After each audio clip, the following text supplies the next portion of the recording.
प्रभातखबर.com, विश्वास वही, रफ्तार नहीं। नमस्कार, प्रभात खबर के वीडियो सेक्शन में मैं पंकज आप सभी का स्वागत करता हूं। जीएसटी यानी गुड्स एंड सर्विस टैक्स, नाम आते ही कई तरह के सवाल, कई तरह की उलझन और कई तरह के तकनीकी पक्ष। कई बार हमें ये लगता है कि क्या हम जीएसटी को सही तरीके से समझ पाएंगे। आज हम यही कोशिश कर रहे हैं और ये कोशिश इसलिए ताकि आप जीएसटी को बहुत आसान भाषा में, सरल शब्दों में समझ सकें और आपके वो सारे सवाल जो आपके मन में उठते हैं वो हम अपने एक्सपर्ट के सामने रखने की कोशिश करेंगे। हमारे साथ एक्सपर्ट के तौर पर institute of chartered accountant Ranchi branch के सीए प्रवीण शर्मा हैं जो चेयरमैन हैं और सीए प्रभात कुमार हैं जो सेक्रेटरी हैं। तो जीएसटी को अगर आसान भाषा में समझना हो, सरल, तो किस तरह समझा जा सकता है? जीएसटी एक तरह का अप्रत्यक्ष कर है, जैसा कि हम सभी जानते हैं। इसमें जो कर का बोझ होता है वो अल्टीमेट व्यापारी पे नहीं पड़ता है, वो कर का बोझ एक्चुअली जाता है जो खरीदार है उसके ऊपर। तो इसमें जैसा कि पहले जीएसटी के पहले जो कर था उसमें आपका वैट लगता था जो कि माल की बिक्री पे, उत्पाद कर यानी एक्साइज ड्यूटी लगता था माल के मैन्युफैक्चरिंग पे, सेवा कर जो कि सेवा प्रदाता था, जैसे हम चार्टर्ड अकाउंटेंट्स हैं तो सेवा कर लगता था। इस तरह के अलग अलग 16-17 कर लगते थे जो कि अलग अलग राज्यों के ऊपर भी करों में फ़र्क होता था। पहले क्या था कि कुछ ऐसे कर थे जिसके ऊपर केंद्र का एक अधिकार था और कुछ ऐसे कर थे जिसके ऊपर राज्य का अधिकार था और कुछ ऐसे कर थे जिसमें केंद्र भी टैक्स लगा सकती थी, राज्य भी लगा सकती थी। जीएसटी आने के बाद अब केंद्र सरकार और राज्य सरकार एक साथ टैक्स लगाती है जिसको हम जीएसटी के रूप में जानते हैं। और ये एक तरह की मूल्यवर्धित कर है। मूल्यवर्धित कर का मतलब कि जितना वैल्यू जिस स्टेज पे ऐड होगा उतना पे ही टैक्स लगेगा।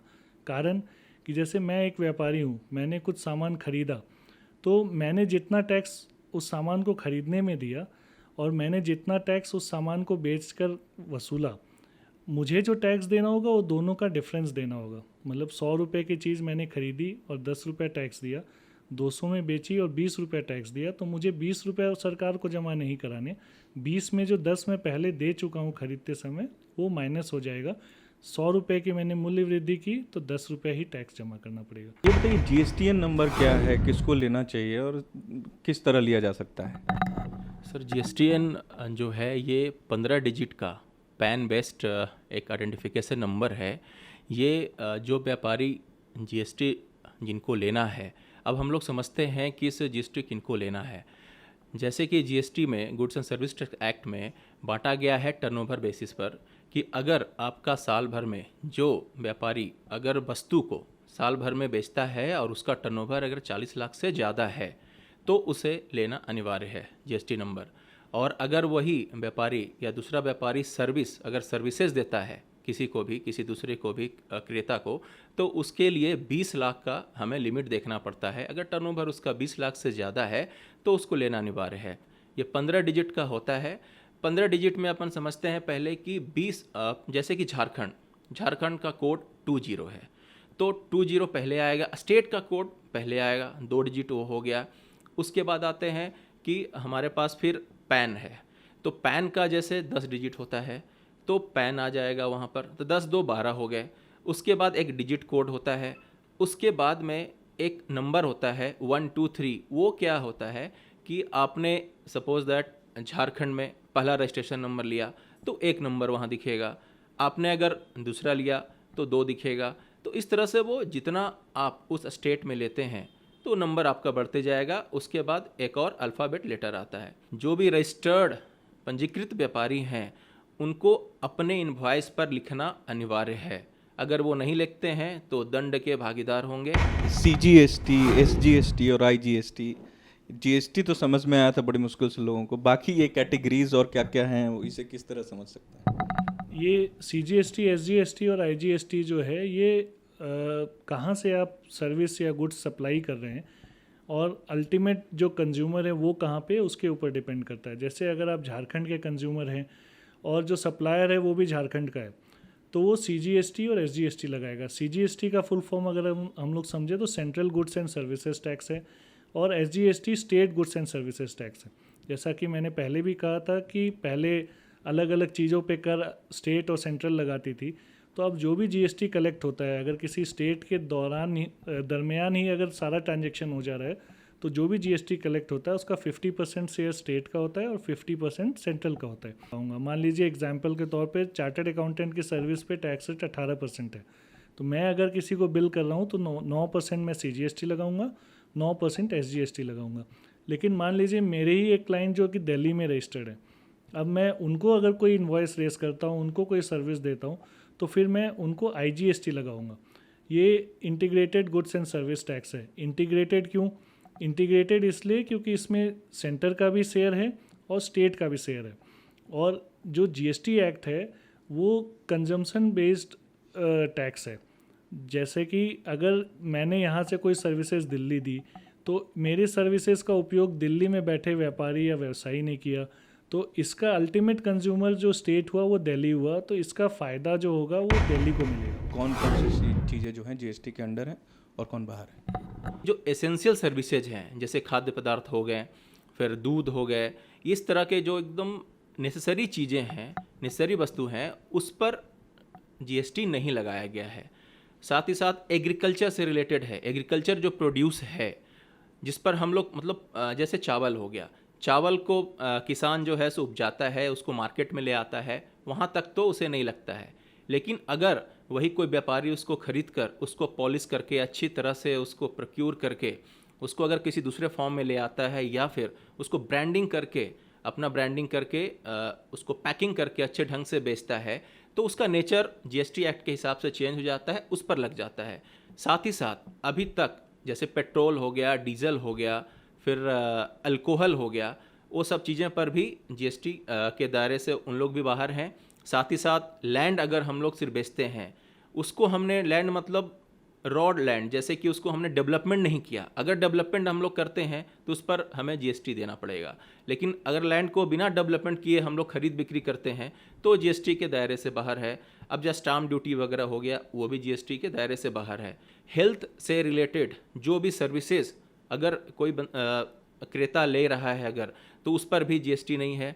साथ ही साथ अगर शिक्षा से संबंधित कोई भी चीज़ अगर किसी को सर्विसेज मिल रही है, ये दोनों हेल्थ और एडुकेशन दोनों सर्विस के कैटेगरी में आते हैं, तो उस पर भी GST नहीं रखा गया है। अच्छा, आप बता रहे हैं कि जो ज़रूरी चीज़ें हैं, तो शराब को लेकर जो है उसे थोड़ा सा क्लियर कर दीजिए कि शराब ज़रूरी तो नहीं है। सर, शराब के साथ साथ मैं पेट्रोल डीजल भी जोड़ना चाहूँगा। शराब को नहीं रखने का सर सबसे बड़ा रीज़न ये है कि टैक्स हमारा ज़्यादा कलेक्शन हो वहाँ पर, और टैक्स ज़्यादा रखने का एक और कारण है कि जो भी गरीब तबके हैं वो उससे दूर रहें और शराब ज़्यादा ना पिएं, और उनको शराब से जो भी बीमारियां होती है, मौत होती है, उससे बचें। इसका भी मेन एक कारण ये है कि सब लोग मतलब गरीब तबके की पहुंच से बाहर हो, और सरकार का जो अपना मुनाफा है, कर है, वो भी आते रहे। क्योंकि अगर इस पर GST लग जाता है तो इसका रेट कम हो जाएगा, और रेट कम हो जाने से फिर गरीब तबके भी उसको उपयोग में लाएंगे।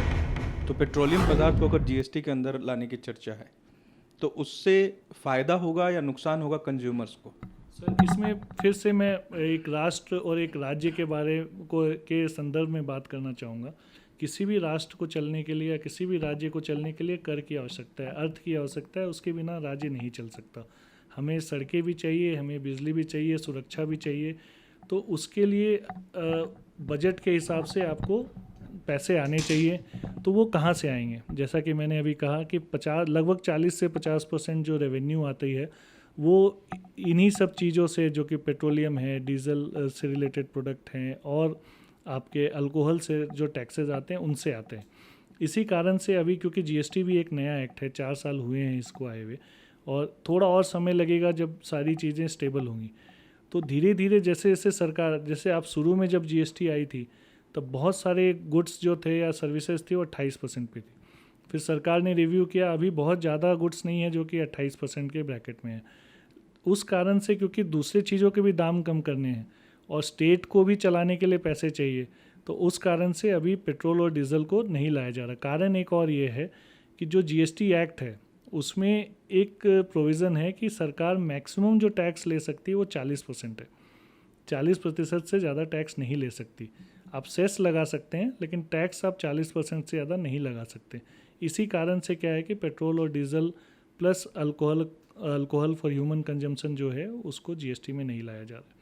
अगर जीएसटी में ये आते हैं तो स्वाभाविक है कि इनके दाम में कमी आएगी। कंपोजिशन स्कीम क्या है?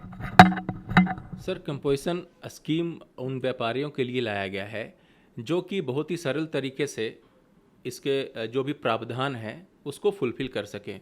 कंपोजिशन में वो व्यापारी आते हैं जिनका टर्नओवर साल भर में 1.5 करोड़ से नीचे है। उनको अगर लगता है कि नहीं इतने सारे कंप्लाइंस हम लोग पूरा नहीं कर पाएंगे, तो उन लोग कंपोजिशन में चले जाते हैं। कंपोजिशन में भी सर लिमिट है। लिमिट ये क्या है कि अगर आप अपने राज्य से बाहर अगर सामान को बेचते हैं तो आप कंपोजिशन के स्कीम में नहीं आ सकते हैं। उसके लिए आपको जो है कि अपने राज्य के अंदर ही बेचना होगा। दूसरी चीज़ क्या है कि अगर आप कंपोजिशन के स्कीम के तहत आपने रजिस्ट्रेशन करवाया है तो आपको साल भर में यानी कि 4 रिटर्न भरने होंगे, यानी तिमाही हमें एक रिटर्न भरना होगा, जो कि साल भर में 4 रिटर्न हो जाते हैं। तीसरी चीज़ क्या है कि अगर जो भी व्यापारी कंपोजिशन में अगर रजिस्टर्ड है तो उसे अपने इनवॉइस पर लिखना होगा कि मैं कंपोजिशन स्कीम में रजिस्टर्ड हूँ और मैं किसी से भी टैक्स नहीं ले सकता हूँ। उसे बाकायदा अपने इनवॉइस पर लिखना ही है। और कंपोजिशन डीलर में रजिस्टर्ड व्यापारी किसी भी क्रेता से टैक्स नहीं ले सकते हैं। मतलब कंपोजिशन स्कीम उन्हीं लोग के लिए है जो बहुत ही सरल तरीके से अपना बिजनेस करना चाहते हैं, ज़्यादा रिकॉर्ड्स मेंटेन नहीं करना चाहते हैं और इनपुट और आउटपुट का कोई भी परेशानियों से बाहर रहना चाहते हैं, वो कंपोजिशन के स्कीम में आ सकते हैं। मैंने कोई सामान खरीदा है तो उस बिल पर कितना जीएसटी लगा है?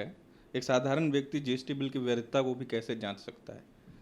देखिए, कोई भी सामान हम खरीदें या सर्विसेज लें तो एक चीज़ का ध्यान में रखना है कि हमें उसका प्रॉपर इनवॉइस या जीएसटी बिल ज़रूर लेना चाहिए। अगर सामने वाले व्यापारी कह रहे हैं कि इसमें जीएसटी भी इंक्लूडेड है तो उनसे हमें ये मांग करनी चाहिए कि आप हमें जीएसटी लगा हुआ बिल दें। अब जैसा कि प्रभात जी ने पहले बताया कि एक जीएसटी इनवॉइस में क्या क्या चीज़ होने चाहिए, उसमें सप्लायर का नाम, उसमें ख़रीदार का नाम, किस स्टेट में आप हैं उसका डिटेल, जीएसटी नंबर, क्या प्रोडक्ट आपने लिया उस पर किस किस परसेंटेज के हिसाब से जीएसटी लगा, इन सारी चीज़ों का जिक्र होना ज़रूरी है। जीएसटी नंबर का जिक्र होना भी ज़रूरी है।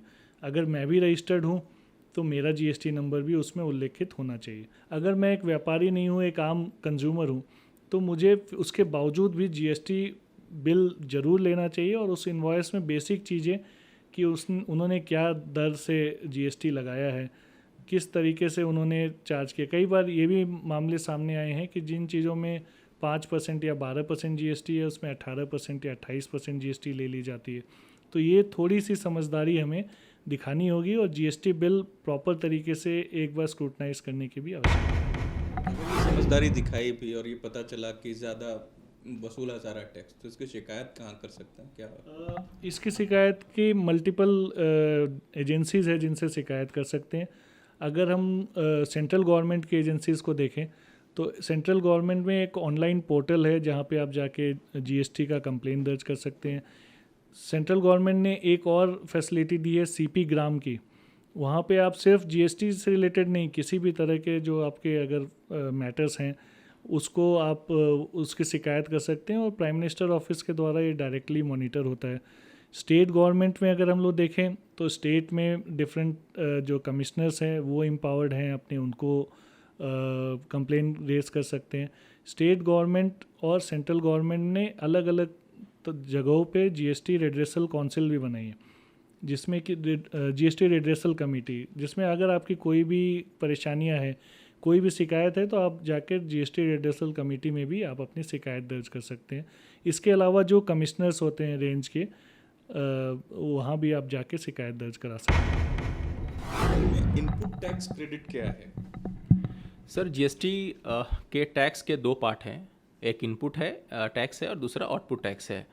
जब कोई क्रेता विक्रेता से कोई सामान खरीदता है, ये बेसिकली इनपुट टैक्स और आउटपुट टैक्स का इनपुट का बेसिकली इनपुट टैक्स क्या है कि रजिस्टर्ड जो भी सेलर हैं, अगर किसी क्रेता को उन्होंने माल बेचा तो अपने बिल पर जो उन्होंने टैक्स लगाया वो क्रेता के लिए इनपुट हो गया। क्यों? क्योंकि ये इनवार्ड हो रहा है, ये हम लोग खरीद रहे हैं, इनवार्ड सप्लाई है, परचेजिंग है, परचेजिंग पर हमने इनपुट खरीदा, इनपुट पाया। और जब हम लोग उस सामान को, यानी कि परचेजर जो है, उसने जब उस सामान को किसी और को बेचा तो उसके लिए वो सेल हो गया। सेल जब उसने किया तो उस पर उसने आउटपुट टैक्स लगाया। अगर किसी वस्तु का 100 रुपया दाम है और किसी सेलर ने हमारे ऊपर बिल किया, सामने वाला भी रजिस्टर्ड है और मैं भी रजिस्टर्ड डीलर हूँ, उसने 100 रुपया पर 10 रुपया मान लिया जाए कि उसने टैक्स लगाया, जीएसटी लगाया, तो मैंने खरीदा उस माल को, तो मेरे लिए 10 रुपया जो है इनपुट है, इनपुट टैक्स है। उसके क्या फ़ायदे हैं? जब मैं उसी सामान को 100 रुपये के वस्तु को मैंने मान लिया जाए कि 10 रुपया प्रॉफिट मार्जिन रखा, तो मेरे लिए जो है जब मैं बेचूंगा तो मेरे लिए कॉस्ट 100 प्लस 10 110 रुपये नहीं हुए, 100 रुपये हुए। 100 रुपया पर मैंने अपना प्रॉफिट मार्जिन रखा, 10 रुपया रखा। अब मान लिया जाए कि एग्जाम्पल के तौर पर कि उस पे है सो हमने फिर टैक्स लगाया, 110 रुपया को किसी और कंज्यूमर या किसी दूसरे रजिस्टर्ड डीलर को मैंने बेचा, तो 110 रुपया पर मान लिया जाए कि मैंने 12 रुपया आउटपुट टैक्स लगाया। तो जब हमें सरकार को जब टैक्स देने की बारी आई, मुझे एज ए सेलर, पहला पॉइंट पर सेलर ने मुझे दिया तो मैं परचेजर हुआ, फिर मैं जब किसी को बेचूंगा तो मैं सेलर हो गया। तो जब सरकार को मुझे टैक्स देना है तो मैं 12 रुपये सरकार को टैक्स नहीं दूंगा, मैं वहाँ पर 10 रुपया मैंने पहले दे दिया। अब मैं जब 12 रुपये किसी कंज्यूमर से वसूल रहा हूँ तो बीच का जो गैप है वो 2 रुपये हुए, तो इनपुट टैक्स का मुझे वहाँ पर 10 रुपये का फ़ायदा मिल गया क्योंकि मैंने पहले ही सरकार को दे दिया। सेस क्या है जीएसटी में? सेस बेसिकली लगाया जाता है वैसे आइटम्स पे जो कि लग्जोरियस हैं या जो कि समाज के लिए हानिकारक हैं। सेस लगता क्यों है? सेस का पूरा नाम कंपनसेशन सेस है और ये बेसिकली लगता है जो कि जब जीएसटी आई तो कुछ राज्य सरकारें ऐसी थी जिनको जीएसटी के कारण नुकसान हो रहा था। सरकार ने उनसे ये वायदा किया और इनफैक्ट एक कंपनसेशन सेस एक्ट भी है जिसके तहत ये डिसाइडेड है कि जो भी उनका नुकसान हो रहा है, और इन्होंने 14% के इंक्रीमेंट के साथ एक बेस ईयर लिया गया 15-16, उसके बाद हर साल में 14% के इंक्रीमेंट के साथ सरकार, जितनी भी राज्य सरकारें हैं, उनको कंपनसेट करने का निर्णय लिया। तो वो जो कंपनसेट करने के लिए सेस की कंपनसेट करने के लिए रुपयों की आवश्यकता है, उसको पूरी करने के लिए वैसी चीज़ें जो कि लग्जरी से रिलेटेड है या जो कि हानिकारक है, जैसे अगर हम लोग देखें तंबाकू में लगभग 170% का सेस है और जो लग्जरियस गाड़ी हैं उसमें 22% सेस है। इसी तरह अलग अलग चीज़ों में अलग अलग तरीके के सेस लगते हैं। घर खरीदने का सपना सबका होता है। फ्लैट अगर खरीद रहे हैं तो उस पर जीएसटी कितनी लगती है और ख़रीदते वक्त किन किन बातों का ध्यान रखना चाहिए? फ्लैट अगर कोई लेता है तो उसके पीछे जीएसटी का क्या रेट है, क्या इम्प्लीकेशन है। तो जैसे कि मैं अगर किसी बिल्डर के पास गया और बोला कि मुझे फ़्लैट खरीदना है, बिल्डर ने बोला कि भाई साहब मेरा तो फ्लैट बना हुआ है, कंप्लीटेड है, तो आप ले सकते हो, ये रेट है। तो उसमें हमें ये देखनी चाहिए कि अगर वो कंप्लीटेड है और हमें बेची जा रही है, उस फ्लैट को हमें बेचा जा रहा है, तो हमें उस पर जीएसटी देने की ज़रूरत नहीं है। क्यों? क्योंकि जीएसटी एक्ट में ऐसा प्रावधान है कि बिल्डर ने बना के रखा हुआ है, कंप्लीट है और पोजीशन के लिए रेडी है, तो उसमें जीएसटी नहीं लेना है, बिल्डर को नहीं लेना है। अब दूसरी बात कि अगर वो कंप्लीटेड नहीं है, तो जैसा सब कोई जानते हैं कि जब हम लोग फ्लैट खरीदते हैं और अभी कंप्लीशन के स्टेज में नहीं पहुंचा है, तो बिल्डर परसेंटेज के हिसाब से लेते हैं, जितना परसेंट कंप्लीट होता है उसके हिसाब से वो वहाँ पर चार्ज करते हैं और पैसे लेते हैं। तो उस केस में 5% हमें जीएसटी देने की ज़रूरत है। इसके अलावा एक और सरकार ने स्कीम लाया कि अगर आप जैसे बिल्डर अफोर्डेबल हाउसिंग बनाने जा रहा है जिसकी कीमत 40 लाख से अगर नीचे है, तो उसमें बिल्डर को क्या है कि 1% जो है अपने पॉकेट से देना है, उसे भी सामने वाले से, परचेजर से लेने की ज़रूरत नहीं है।